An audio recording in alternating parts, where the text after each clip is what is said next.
তোমরা সবাই কেমন আছো? আগে একটা কথা বলে রাখি যে তোমাদের সামনে এক্সাম, তো এক্সামের ক্ষেত্রে একটা জিনিস মনে রাখবা যে তোমাদের যেই জিনিসটা করার আছে সেটা হচ্ছে তোমার সর্বোচ্চ পরিমাণ তুমি তোমার চেষ্টা চালাই যাইতে পারো। তো চেষ্টা চালাতে হবে। তোমার নিজের থেকে এখন থেকে পিছনের দিকে চিন্তা করা বাদ দিতে হবে।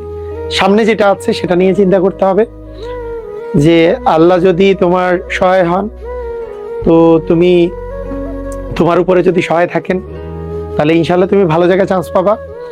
আর একটা জিনিস হচ্ছে যে এটার জন্য তোমার একটা হচ্ছে যে তোমার মধ্যে একটু মানে ইচ্ছা তো ভালো মতো থাকতেই হবে যে হ্যাঁ আমি ভালো করে পড়ালেখা করব।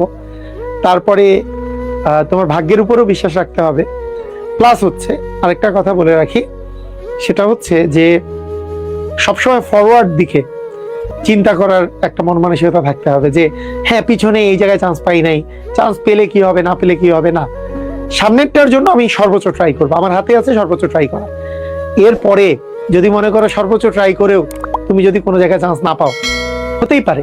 তুমি কি সর্বোচ্চ ট্রাই করে যদি 10,000 লোক, সবাই কি 10,000 স্টুডেন্ট কি চান্স পাবে না?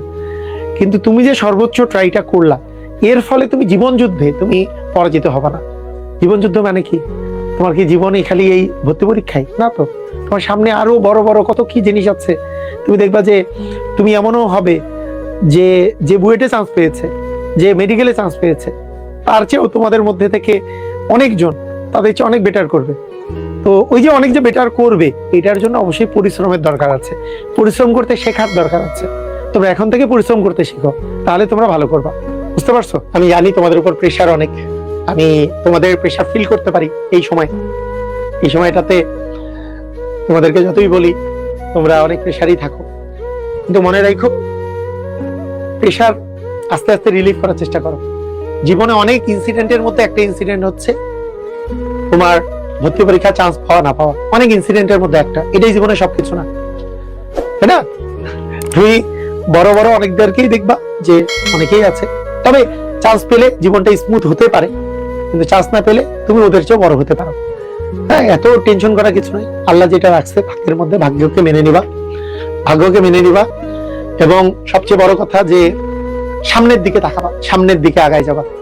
ইনশাল্লাহ তোমার জন্য ভালো কিছু পরিকল্পনা করে রাখছে আল্লাহ তাআলা, চেষ্টা করবা। তো ঠিক আছে, আজকে ক্লাস এই পর্যন্তই। সবাই ভালো থাকো, আল্লাহ হাফেজ।